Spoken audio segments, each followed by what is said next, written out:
Le 10 avril 2019, Daphné, 14 ans, s'ennuie. Il n'y a pas grand-chose à faire dans ce foyer pour mineurs localisé à Saintes, en Charente-Maritime. De nature aventureuse, elle décide de fuguer pour retrouver son copain, Philippe, un homme de 27 ans. Ce dernier lui propose de se retrouver au domicile d'une amie à lui, Cathy, aux 12 rue de l'Île d'Or à Cognac, un village situé à une trentaine de minutes de route. Arrivée sur place, elle retrouve son amoureux qui lui dit qu'il a quelque chose à lui montrer. Intriguée, Daphné le suit à la cave et ce qu'elle verra la hantera à jamais.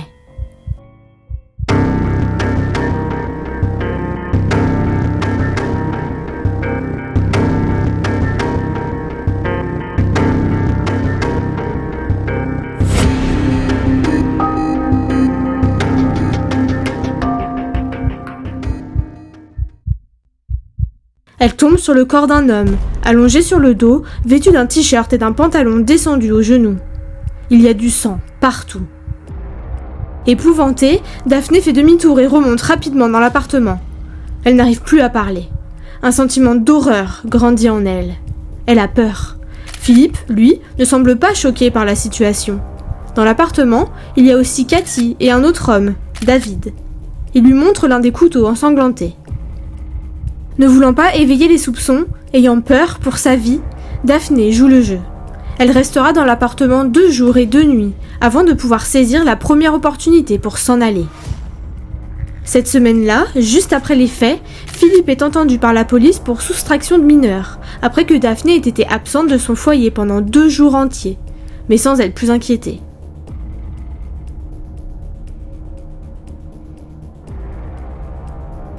C'est quelques jours plus tard, le 23 avril 2019, que la jeune Daphné se confie à son éducatrice sur ce qu'elle a vu chez cette fameuse Cathy. Au même moment, une connaissance du trio se rend au commissariat de Cognac. Il s'avère que les humiliations, coups et sévices portés sur la victime auraient été filmés et photographiés, puis diffusés sur Facebook. C'est après être tombée sur ces posts qu'elle a décidé d'aller témoigner. Cathy Bichon est interpellée à son domicile à Cognac le 23 avril. David Klein est interpellé le 26 avril chez sa sœur près d'Angoulême. Quant à Philippe Laroche, il est arrêté par le RAID le 30 avril en Vendée. La victime, elle, se nomme Gérald Matifas. C'était un Rochelais de 42 ans.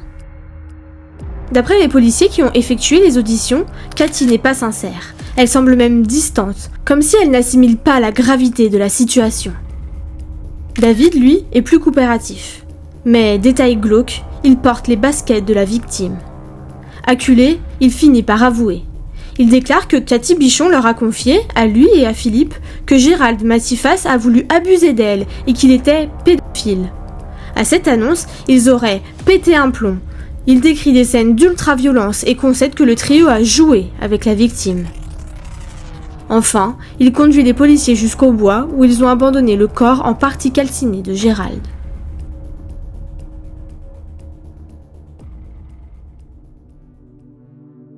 Nous sommes au début de l'année 2019. Gérald est un homme divorcé de 42 ans qui avait envie de retrouver l'amour. Seul et naïf, il rencontre Cathy sur Facebook et s'entiche rapidement d'elle. Ils discutent pendant plusieurs semaines avant de se voir, chez elle à Cognac, puis ils couchent ensemble. Le 5 avril 2019, Gérald revient à Cognac. Cathy l'héberge chez elle plusieurs jours, aux 12 rue de l'Île d'Or. Elle organise une soirée le lundi 8 avril et invite David, son ancien compagnon, garçon impulsif en pleine dérive, et Philippe, un ami en errance. La soirée se passe plutôt bien et après le départ des invités, Gérald demande un câlin à Cathy. Elle refuse. Il n'insiste pas et ils s'endorment tranquillement. Le lendemain, mardi 9 avril, Cathy dit à Philippe et David que Gérald a tenté d'obtenir ses faveurs. Cette confidence sera le point de départ d'une haine sans raison à l'encontre de Gérald qui résultera par sa mort. Le soir même, les protagonistes boivent une bouteille de whisky chez Cathy, puis une seconde sur les bords de Charente où ils finissent par tabasser Gérald. Sur le chemin du retour, ils l'obligent à retirer 200 €. Puis, rentré à l'appartement, ils le molestent et le jettent à la cave. Gérald finit attaché sur une chaise. Le mercredi 10, Gérald réussit à se défaire de ses liens. Il a soif, il a faim, il se sent vraiment mal. En se levant, Cathy le retrouve allongé dans la cuisine, défiguré, presque inconscient. Ils le font boire dans une casserole à même le sol, lui donnent une cigarette et l'enferment à nouveau, seul, à la cave. Le trio s'alcoolise et se drogue toute la journée. Puis, nouveau déchaînement de violence. Insultes, coups sur l'ensemble du corps et viol avec des objets. Il lui urine, même dessus. Comble de l'horreur, les tortionnaires lui coupent le sexe. Pour l'empêcher de hurler, on lui enfonce une chaussette dans la bouche. Pour terminer, le trio lui assène de nombreux coups de couteau, dont certains en plein cœur. Le corps restera dans l'appartement pendant environ 4 jours, jusqu'à ce qu'il décide quoi en faire. Il demande de l'aide à un couple d'amis, Angélique Briet et Emmanuel Schaff. Ce dernier vole un véhicule afin de pouvoir transporter la dépouille. Arrivé dans la forêt de Courserac, il brûle le corps puis l'abandonne, où il sera retrouvé le 26 avril, soit près de 15 jours après le décès de Gérald. L'autopsie du malheureux est diligentée le 29 avril 2019. Elle révélera de profondes plaies au thorax à l'origine d'une hémorragie massive entraînant le décès. Le médecin légiste précise que Gérald avait une chaussette profondément enfoncée dans la gorge, jusqu'à la trachée. Il indique avoir compté 57 plaies par arme blanche. 3 dans la région du cœur ont traversé la paroi thoracique et étaient mortelles. Le pénis, coupé de façon franche, a été posé sur le ventre. La putréfaction du cadavre n'a pas permis de déceler la nature exacte des autres sévices sexuels. Les armes du crime sont retrouvées enterrées à Janzac-la-Palue, petit village proche de Cognac. Il y a 5 couteaux ensanglantés, 2 bouteilles de bière, 1 bouteille de whisky et un godemiché. Tous les objets portent l'ADN de Gérald Matifas. Mais comment ces personnes ont-elles pu être si barbares et se transformer en bourreaux ? L'alcool et la drogue n'expliquent sans doute pas tout. Nous allons nous pencher sur leur personnalité. J'en profite pour vous demander, si vous appréciez mon travail, d'envisager de vous abonner et de laisser un petit j'aime et un commentaire. Ça m'aide beaucoup, alors merci.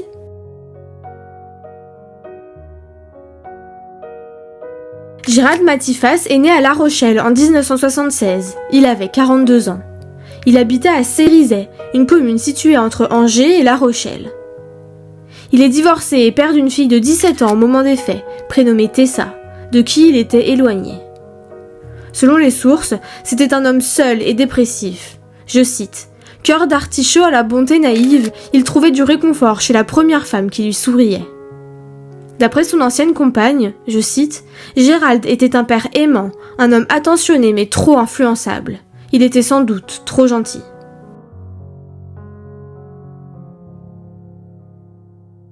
David Klein, 36 ans au moment des faits, est né à Cognac, dans une famille appartenant à la communauté des gens du voyage. Il est l'aîné d'une fratrie de 10 enfants et grandit dans la plus grande précarité. Son père était despotique et malsain, et il avait une emprise certaine sur ses enfants qu'il battait, lavait à l'eau glacée et laissait nus dans les rues. David ne sait ni lire ni écrire et passe pour, je cite, « le diable de la famille ». Famille qui le décrit comme un enfant menteur, impulsif et violent. Adulte, il devient jaloux et intolérant à la frustration, au dire de l'experte Anne-Cécile Renoux, qui décrit un individu peureux lorsqu'il est seul, téméraire en groupe. Pour elle, les limites de la loi et de la morale ne lui ont pas été transmises. Il aurait une perception erronée de la réalité. Selon l'expert psychiatre Jacques Bertrand, c'est un homme accoutumé à la violence et égocentrique, aux traits pervers. David indique lui-même que 2 fois, il aurait pu sauver Gérald, sur le chemin du retour à l'appartement, après les premiers coups. Il n'a pas osé. C'était aussi un ancien petit copain de Cathy Bichon.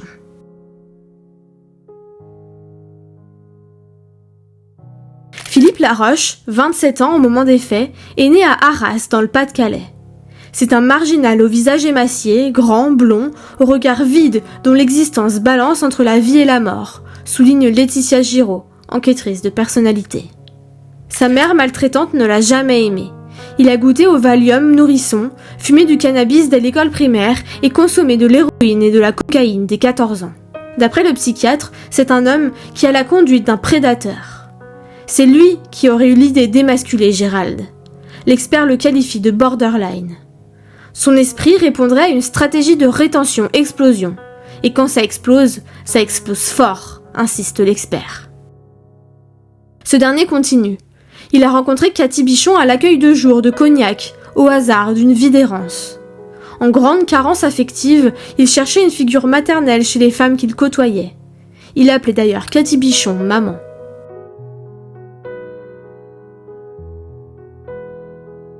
Cathy Bichon est le personnage principal de cette affaire. Elle est née le 10 juin 1981 à Thouars, d'une mère négligente et d'un père inconnu. Elle est la troisième d'une fratrie de 5 enfants aux 5 pères différents. Elle passe une enfance miséreuse et malheureuse, sa scolarité est médiocre et tragiquement, elle se fait violer à l'âge de 14 ans et tombe dans l'alcool très jeune. Son parcours difficile l'amène en Charente-Maritime où elle exerce des petits boulots de vendeuse. Son casier judiciaire fait état de 3 condamnations, dont la dernière pour vol et escroquerie. La grande sœur de Cathy, Sandrine, la décrit comme très influençable et ayant eu le tort de se tourner vers des hommes à problème. D'après elle, Cathy a souvent fait de mauvaises rencontres. Elle précise aussi que sa sœur est psychologiquement fragile et au bout du rouleau. L'experte Anne-Cécile Renoux brosse néanmoins le portrait d'une femme courageuse, très attachée à ses 4 enfants et effondrée par leur placement. Elle évoque également quelqu'un de sociable, mais à la vie sentimentale instable, qui se place en victime et se reconnaît parfois têtue, aguicheuse et menteuse. D'après le docteur Jacques Bertrand, psychiatre, c'est une victime, oui, mais aux traits adaptatifs et à l'attitude manipulatrice. Il l'a dit indemne de toute pathologie psychiatrique et souligne sa dépendance à l'alcool. Elle aussi est qualifiée de personnalité borderline. Mais qu'est-ce que la personnalité borderline ? D'après le DSM, le trouble de la personnalité borderline est une affection mentale caractérisée par un schéma d'instabilité dans les relations, l'image de soi, les humeurs, le comportement et l'hypersensibilité à la possibilité du rejet et de l'abandon. Pour être diagnostiqué d'un trouble de la personnalité borderline, la personne doit avoir au moins 5 des manifestations suivantes. Elle déploie des efforts désespérés pour éviter l'abandon, réel ou imaginé. Elle a des relations instables et intenses qui alternent entre l'idéalisation et le dénigrement de l'autre. L'image qu'elle a d'elle-même et de son identité change fréquemment, comme les objectifs, les valeurs, les opinions, les carrières ou les amis. Elle agit de façon impulsive dans au moins 2 domaines susceptibles de lui nuire, par exemple pratiques sexuelles à risque, hyperphagie ou conduite dangereuse. Elle adopte régulièrement des comportements suicidaires, y compris en tentant ou en menaçant de se suicider et de se faire du mal. Bien que la majorité des cas n'ait pas pour objectif de mettre fin à la vie, le risque de suicide chez ces personnes est 40 fois supérieur à celui de la population générale. Environ 8 à 10% des personnes souffrant d'un trouble de la personnalité borderline se donnent la mort. Elle présente de rapides changements d'humeur qui ne durent généralement que quelques heures et rarement plus de quelques jours. Elle se sent constamment vide. Elle se met en colère de façon inappropriée, disproportionnée et injustifiée ou a des difficultés à contrôler sa colère. Elle a des pensées paranoïaques ou des symptômes dissociatifs sévères, sentiments d'irréalité ou de détachement par rapport à elle-même, déclenchés par le stress. En outre, les symptômes doivent avoir fait leur apparition au début de l'âge adulte.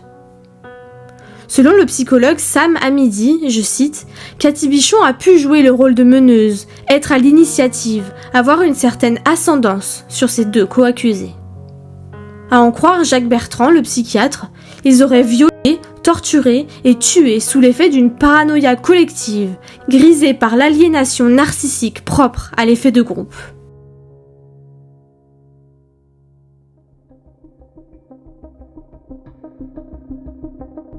Le mobile potentiel du crime reste flou.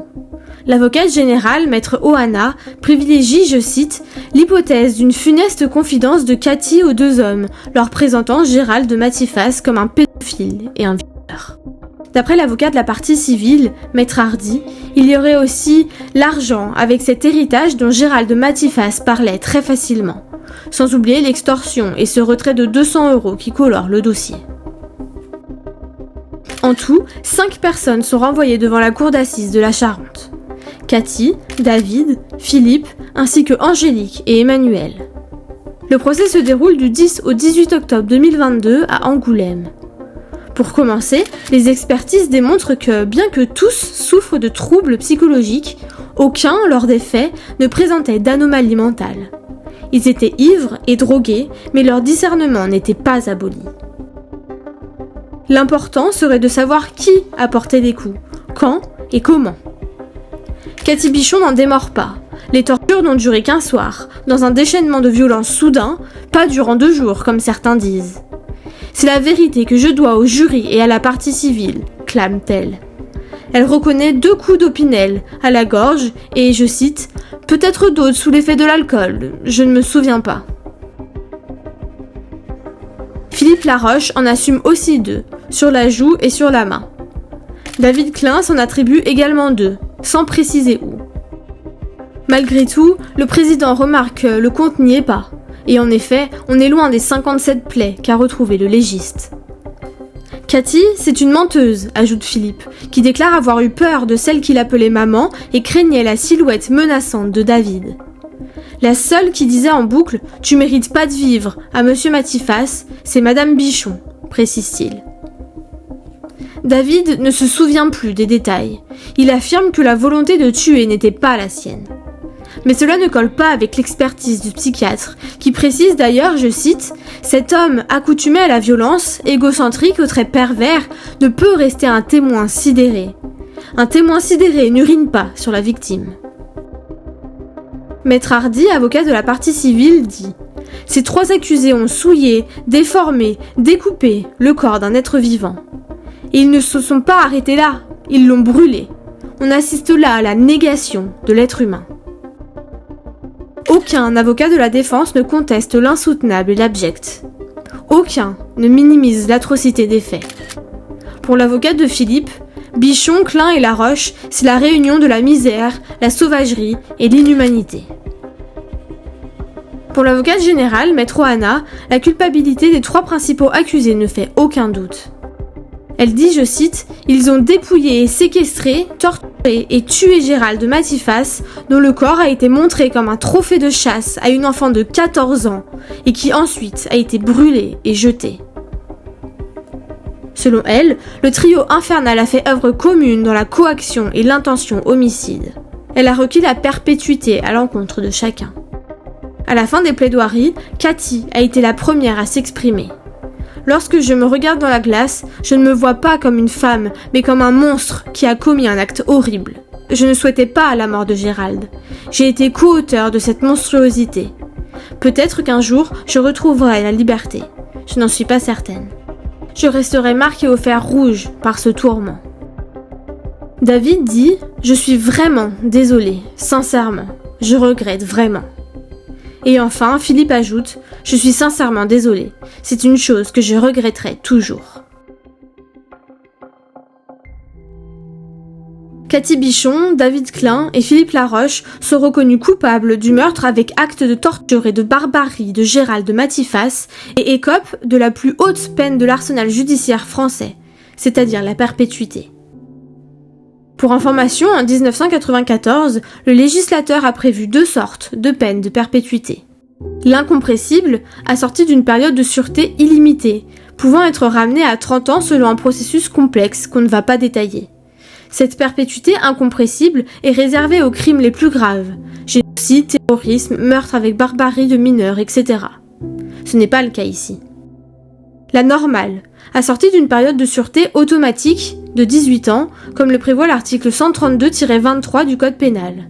Ce qui veut dire que les accusés passeront au minimum 18 ans en prison et ensuite seulement ils pourront déposer des demandes de remise en liberté. La cour d'assises de Charente a également reconnu les 2 complices, Angélique Briet et Emmanuel Schaff, ceux qui ont volé la voiture et aidé à se débarrasser du corps, coupables de non-dénonciation de crime, et ils écopent respectivement 18 mois et 2 ans de prison. Pour conclure, on ne saura jamais qui a porté le coup fatal, mais finalement peu importe, dans la mesure où c'est l'œuvre commune des 3 coupables, leur réunion dans leur délire et le fait que chacun se menaçait ou se motivait, qui a tué Gérald Matifas. Si cet épisode vous a plu, abonnez-vous!